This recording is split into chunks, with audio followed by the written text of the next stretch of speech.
अस्सलामुअलैकुम वरहमतुल्लाहि वबरकातुहू। हाजी कॉलोनी के इस ताज महल के जस्ट बाजू में अगर आप अपने लिए आशियाना बनाना चाहते हैं तो आपके लिए बहुत अच्छा और शानदार मौका है। ये प्लॉट है, जो एरिया है 1850 स्क्वायर फीट का ये एरिया है और आप देख सकते हैं कि 25 फुट रोड पे ये प्लॉट है।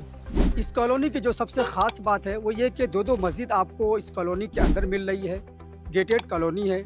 अगर हम लोकेशन की बात करें तो दोबग्गा यहाँ से मात्र 500 मीटर की दूरी पे है और हरदोई रोड मात्र 100 मीटर की दूरी पे है और जो लखनऊ बस डिपो है यहाँ से मात्र 300 मीटर की दूरी पे है। मेट्रो स्टेशन भी जो नया बन रहा है वो भी 300 मीटर की दूरी पे है।